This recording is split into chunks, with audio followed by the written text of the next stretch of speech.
When we look at the life of Jesus and how he selected his 12, we see that he was both intuitive and had intentionality.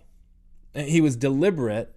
He had a plan and a strategy, it seems like. As he walked the streets, as he walked along the sea, he bumped into people that he was in proximity with, that he invited into his life. But then he also had this intuition, this spiritual sense. By spending all night in prayer, he narrows down his focus from the many to a few, to a small selection that he then spends the majority of his time, his energy, his resources prioritizing. So when it comes to us selecting our 12 to try to love 12 people like Jesus loved his 12, we want to have that same intentionality and intuition. And to start off that intentional work, we want to look at 4 deep wells where we can start to select those people who might end up in our 12. The first deep well is our family. You can start to write down in one selection here, family, spouse, kids, write their names. Write the names of your parents, your grandparents, uncles, aunts, cousins, nieces, nephews, people that are part of your family that God might be calling you to start to prioritize as part of your 12. It's easy, though, when we start listing our family members, we often start to feel a real sense of responsibility for their spiritual well-being. And we do need to remember that Jesus didn't even have his own brother in his 12. And this is about having a sense, a calling that God is saying, yes, put this person as somebody that you are going to prioritize. We would say here that when it comes to people who are married, to those of us who have non-adult children, the time and the investment that we're putting into these 12 people, it seems to make sense. It seems to be wise that we would have our spouse and our non-adult children in our 12. The second deep well is friends. College roommates, neighbors, teammates, colleagues, classmates, even mentors, people that we have more than just an acquaintance with. The temptation in at least the ways that we've tried to do discipleship in the past, for some of us who have done it in the past, is maybe to fill up the people we're going to invest time and energy with just as friends and family. And that'd be easy to do. That's not what we want to do. We still have 2 more deep wells where we're trying to do this intentional work. For those of us, though, who do have, for all of us, we do need to have a couple reserved spots for people that are iron sharpeners. People that we are going to be authentic and vulnerable with.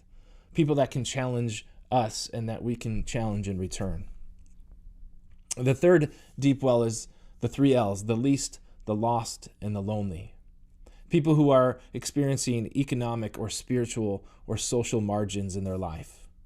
Maybe it's a struggling neighbor who seems lonely. Maybe it's a disenchanted friend from the past that you've become recently reacquainted with. Maybe it's that quiet acquaintance that you've seen at a distance that seems to be a little put off, but you seem to keep repeatedly bumping into when you work or you play or you shop the places you live. Now, as these deep wells start getting filled up with names that might make it into your selection of 12, you might start to see people overlap in some of these sections. Maybe that's an indicator that God's calling them for you to put them in your selection of 12.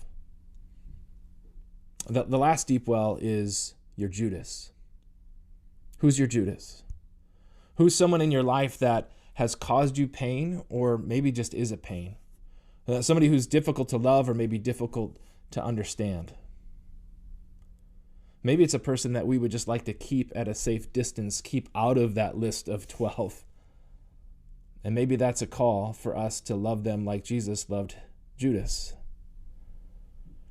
A word of caution here. We don't want anybody to put someone in their 12 who is repeatedly abusive to them or to the loved ones. Or somebody ending up in your 12 who maybe you're not ready to have there yet. Somebody who just seems to persistently, their presence just causes all sorts of dysfunction for you. Keep them out of your 12 for now. As we look at Jesus's intentionality and in his spiritual intuitiveness once he hears from God, we see that there's this diverse group of people. that age and status and net worth and political affiliation and religious preferences didn't disqualify anyone from being in Jesus' 12. And we can't encourage you enough that as you intentionally work through these deep wells, don't exclude anyone. There are no exclusions for who can be in your 12. But as you do this intentional work, start to seek God's Spirit. Start to do that intuitive.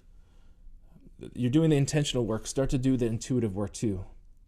And some of us maybe don't have a lot of experience about listening and sensing God's Spirit. So a couple of things that may be tuning you in to somebody that God's calling you to love like Jesus loved his 12.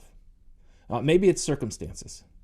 Maybe you find yourself almost like there's a series of divinely appointed fortuitous events that keep causing you to run into somebody that maybe you hadn't considered to put in your 12, or maybe you were wondering if they should be.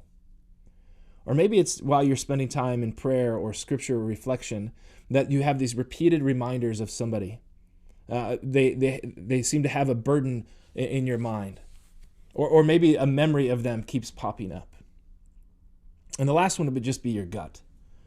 But not feelings like, this person makes me angry or this person makes me happy, but really tenderheartedness. The Bible talks about having tenderheartedness. That's this deep feeling where we feel it almost like an empathy or a sympathy, a conviction that we would have for somebody to be a selection in our 12.